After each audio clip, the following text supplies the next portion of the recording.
I'm standing behind the reception desk at a boutique hotel in Prague when an American woman in her 50s walks up, holding her room key like it's evidence in a court case. It's 11 p.m. on a Thursday. She's been in her room for 3 hours. "This key doesn't work," she says, sliding it across the marble counter. I pick it up. It's not a key. It's the complimentary tram ticket we give guests. The actual key card is probably still in the envelope I handed her at check-in, the one she stuffed in her purse without looking at. I don't say this. I just smile and pull out a fresh key card. "Let me make you a new one." She doesn't thank me. She just takes it and walks toward the elevator. And I think about how this is my third shift this week. The confused faces, the confident complaints, the absolute certainty that they're right and we're wrong. Most channels give you stories. I give you the psychology behind them, the real reasons people act this way abroad. If that kind of insight matters to you, subscribe now. It's how you stay 3 steps ahead of the confusion. Last Tuesday, a guy from Texas argued with me for 10 minutes about why we don't have ice machines on every floor. He kept saying, "back home," like it was a magic phrase that would make ice dispensers appear in a 300-year-old building. 2 days before that, a college student asked why our address didn't have a zip code, not a postal code, specifically a zip code. When I explained we use a different system in the Czech Republic, she looked at me like I'd just told her the earth was flat. And just yesterday, a businessman tried to tip me $40 because our service was too slow. Slow because we don't bring the check until you ask for it. That's how it works here. That's how it works in most of Europe. But he thought we were incompetent, so he handed me cash and a lecture about efficiency. I'm not trying to be mean. I'm really not. Most Americans who visit are lovely people. They're curious. They're trying. They smile a lot and say thank you, even when they're confused. But there's this thing that keeps happening, this pattern, this gap between what they expect and what actually exists in the rest of the world. It's not about being rude or entitled, at least not usually. It's about assuming the whole world runs on American rules, that systems and customs and basic daily life should all make sense through an American lens. And when they don't, something breaks. Not the systems. The Americans. They stand in grocery stores, confused about why bread isn't in plastic bags. They panic in pharmacies when asked for a prescription. They get genuinely upset when restaurants don't split checks 7 ways. And I watch it happen day after day, across counters and through glass doors, and in the middle of cobblestone streets, at 2 p.m. on random Wednesdays. But that was just the beginning of what? I'd learn about why Americans struggle. Abroad, my cousin Annika works at a paint store in Stockholm. She's been there for 6 years. She knows every shade of white we stock, every type of brush, every regulation about VOC levels in Swedish paints. Last month, an American guy in his 30s walks in. Digital nomad type, beard, laptop bag, AirPods still in his ears. "I need paint for my apartment," he says. "About 800 square feet, Annika nods. She's used to this. "Okay, so that's about 74 square meters. For 2 coats, you'll need approximately 8 liters. He stares at her. "Liters?" "Yes, liters. That's how we measure paint volume here." "But how many gallons is that?" "About 2 gallons, but we don't sell paint in gallons. We sell it in liter containers. 1 liter, 2.5 liters, 5 liters, 10 liters. He pulls out his phone, opens a conversion app, stares at it for a solid 30 seconds. "This doesn't make sense," he finally says. "Can't you just tell me in gallons?" Annika is patient. She's Swedish. Patience is our default setting. I can tell you that 8 liters equals approximately 2.1 gallons, but the containers won't say gallons on them because this is Sweden. But what if I need to measure it out? You won't need to. You buy the containers. You open them. You paint your walls. He leaves without buying anything. Annika texts me about it that night. She's not angry. She's just tired. 3 days later, she gets another American. This one's a woman in her 40s looking at wallpaper. The wallpaper rolls list their dimensions in centimeters. Standard, normal, how it's always been. Do you have this in inches? The woman asks. No, but each roll is 53 centimeters wide and 10 meters long. I don't know what that means. Annika does the math in her head. That's about 21 inches wide and about 33 feet long. Why don't you just put that on the label? Because we use the metric system in Sweden, in Europe, in most of the world, actually. The woman buys the wallpaper but keeps muttering about how complicated everything is. Annika later finds out she bought the wrong amount because she tried to convert the measurements herself and messed up the math. I see the same confusion in Prague, but with temperature. An American family checks in during August. The father asks what the weather will be like tomorrow. About 28 degrees, I tell him. His face goes pale. It's going to be 28 degrees. In summer? Yes, that's warm. You'll want shorts and sunscreen, but that's below freezing. I realize my mistake immediately. Celsius, I clarify. 28 degrees Celsius. That's about 82 Fahrenheit. He laughs, relieved, but then gets annoyed. You should specify that. People will think it's freezing outside. In Europe, I say carefully, Celsius is assumed. It's what everyone uses. Well, not everyone, he says. And I don't have the energy to explain that yes, actually, almost everyone on Earth uses Celsius except the United States and like 2 other countries. The temperature thing comes up constantly. Americans ask me if it's cold outside when it's 15 degrees. They dress for winter when it's 20. They pack winter coats for spring trips because they see 10 degrees in the forecast and panic. One guy, an American exchange student staying with us for a week, tells me he thought Europeans were just really tough. I kept seeing you all walk around in t-shirts when it was like 18 degrees, and I was like, damn, these people are hardcore. When I explain Celsius to him, he goes quiet for a moment. Then he laughs. Oh my God, I've been cold for no reason for 3 weeks. But it's not just temperature and distance. It's weight, volume, speed, every measurement that makes daily life function. My friend Martin works at a deli counter in Amsterdam. An American woman orders cheese. I'll take a pound of Gouda, she says. We measure in grams here, Martin explains. A pound is about 450 grams. Would you like 500 grams? That's just a bit more. Why don't you use pounds? Because the Netherlands uses the metric system. But I want a pound. Martin cuts her 450 grams of cheese. She pays, she leaves. But she comes back 20 minutes later, angry. Because she weighed the cheese at her apartment and it said 450 grams, not 1 pound.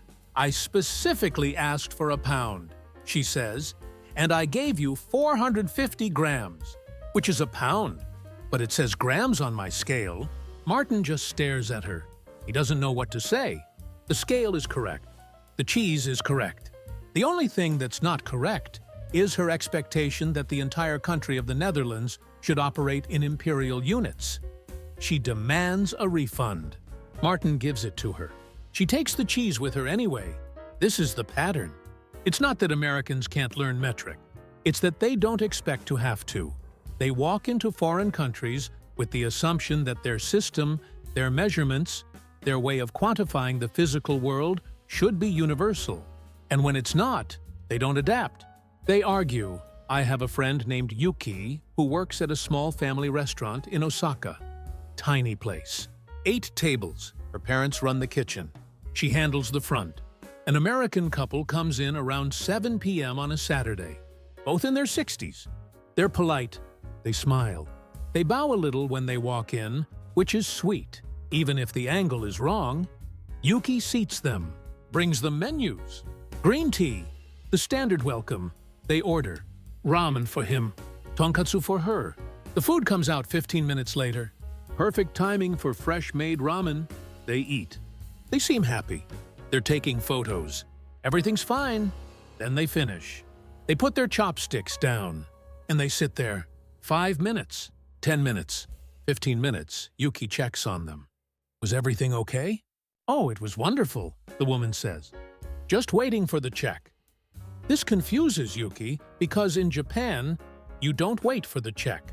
You go to the register when you're ready to leave. There's no check delivery, no leather billfold, no awkward dance of leaving a card and waiting for it to come back. You can pay at the front, Yuki explains, gesturing toward the small counter near the door where the register sits. The husband looks irritated. You didn't bring us a check. We don't bring checks here. When you're finished, you pay at the register. That's not how restaurants work. Yuki doesn't know how to explain that it is, in fact, how restaurants work here, in Japan.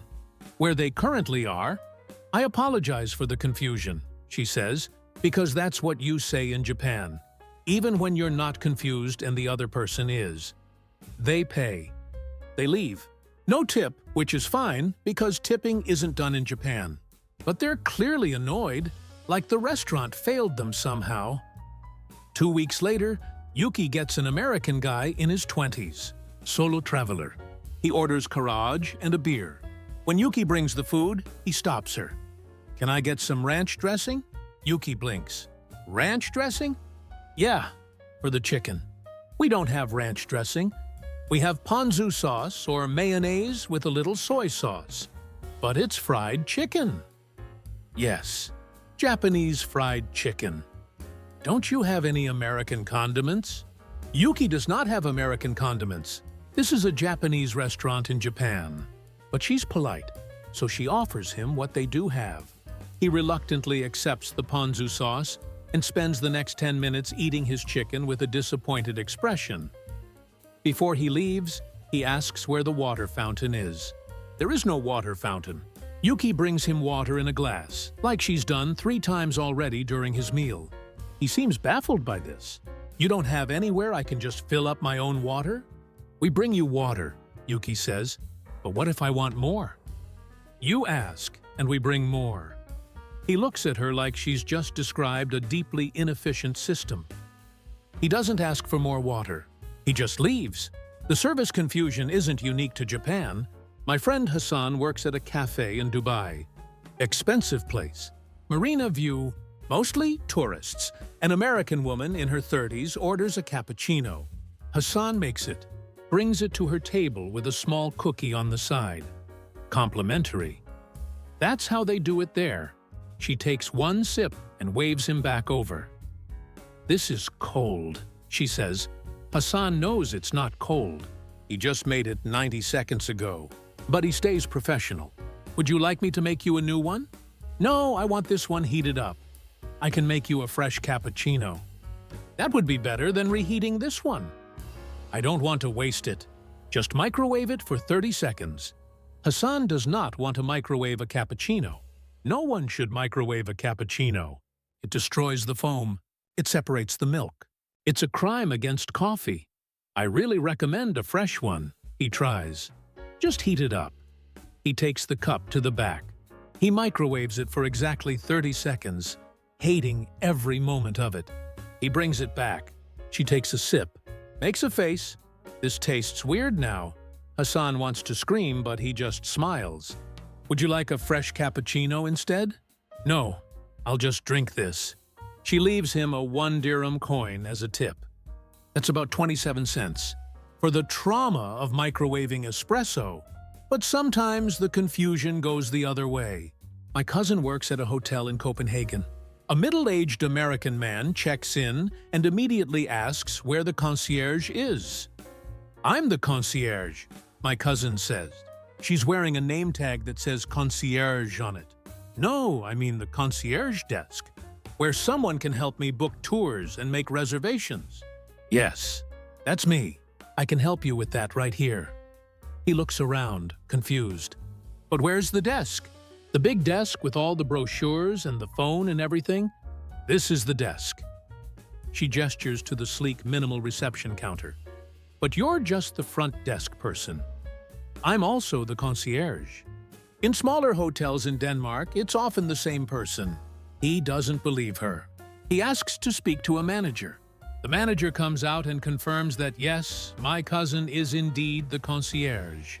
The man finally accepts this, but seems personally offended that there isn't a separate mahogany desk with a person in a suit sitting behind it. He later leaves a review saying the hotel didn't have a real concierge service. My cousin still has the review saved. She looks at it sometimes when she needs to remember why she doesn't miss working in hospitality. My friend Tomas drives a taxi in Buenos Aires. He's been driving for 12 years. He knows every street, every shortcut, every neighborhood in the city. Last spring, he picks up an American couple at the airport, both in their 40s. They're going to a hotel in Palermo. The woman sits in the back with a map open on her phone. Not Google Maps, an actual map image she probably screenshot from somewhere. "So we're going north, right?" she asks Tomas. "We're going toward the city center, then to Palermo, yes." "But is that north?" Tomas thinks about this. "It's northeast from here, technically." She shows her husband the phone. They have a whispered conversation. Then she leans forward. "The map says we should be going south. To Palermo?" "Yes." "No, Palermo is not south of the airport.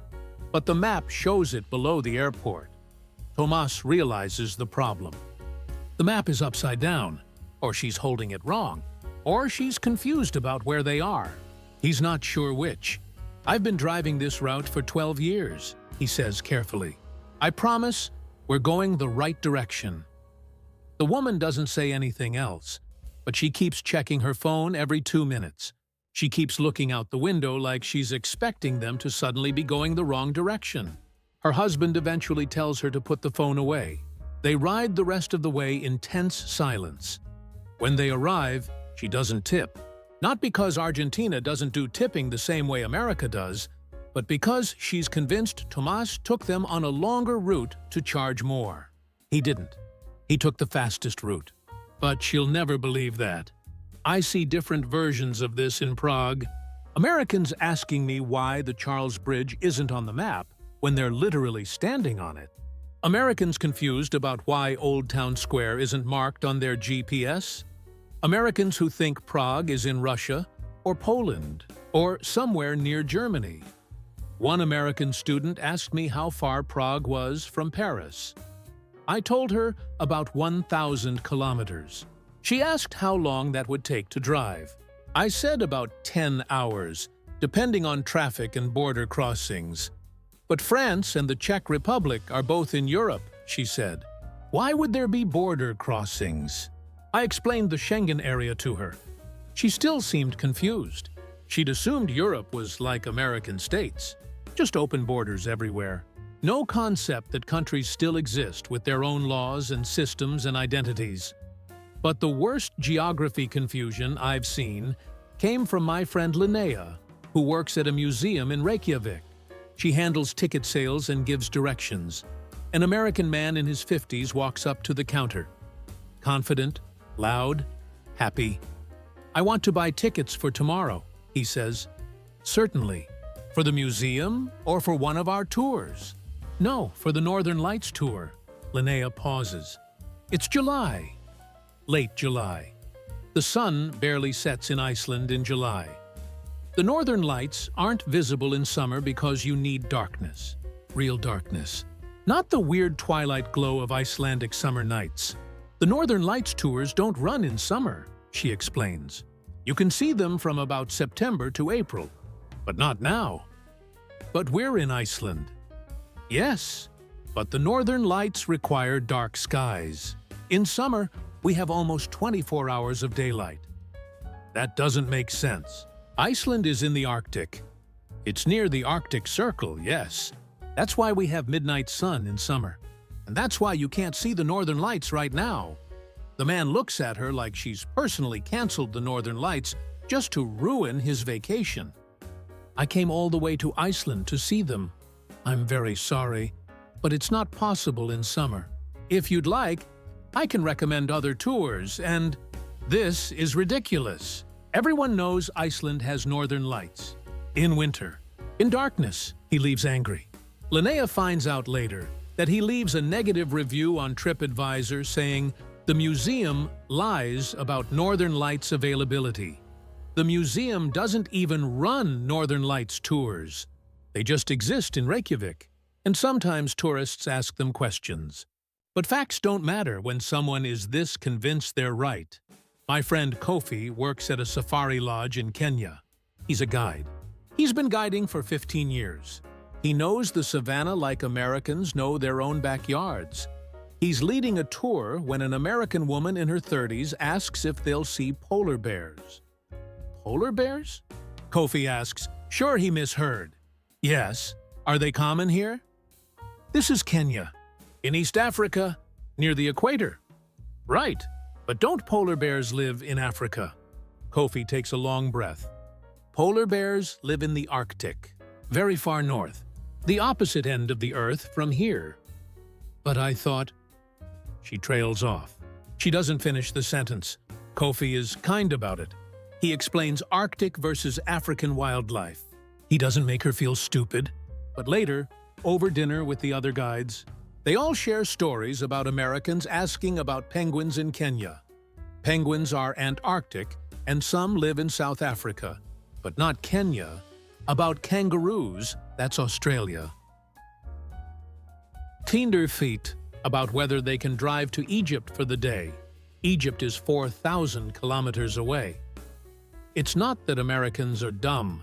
Kofi tells me this specifically. It's that American geography education seems to skip over everything that's not America. They know their own states, their own cities, sometimes neighboring countries. But the rest of the world becomes this vague, blurry mass where polar bears might live in Kenya, and you can drive from Iceland to Italy in an afternoon. And when they arrive in these places, they're genuinely surprised that the world is bigger and more complicated than they imagined. But the best story I've ever heard came from my friend Elena, who works at a 24-hour pharmacy in Barcelona. It's 3 a.m. on a Wednesday. She's half asleep behind the counter when an American guy in his 20s rushes in. He's panicked, sweating. I need emergency contraception, he says. Plan B, right now, Elena nods. This is normal. She asks him to wait while she gets it from the back. In Spain, you need to speak with the pharmacist for certain medications. It's quick. It's not a prescription, just a consultation. She comes back with the medication and the pharmacist, who asks the standard questions. Is this for you or someone else? Any allergies? Do you understand how to take it? The guy answers. Everything's fine. The pharmacist approves the sale. Then Elena tells him the price. That'll be 20 euros. He pulls out his wallet, hands her an American $20 bill. Elena stares at it. I need euros. This is Spain. That's $20. Yes, but we use euros here. $20 is $20. Not in Spain. In Spain, $20 is worth about 18 euros. And also, we don't accept dollars. You need euros. He looks at the bill in his hand like it's betrayed him. But it's American money. Yes, and this is Spain. But everyone accepts American money.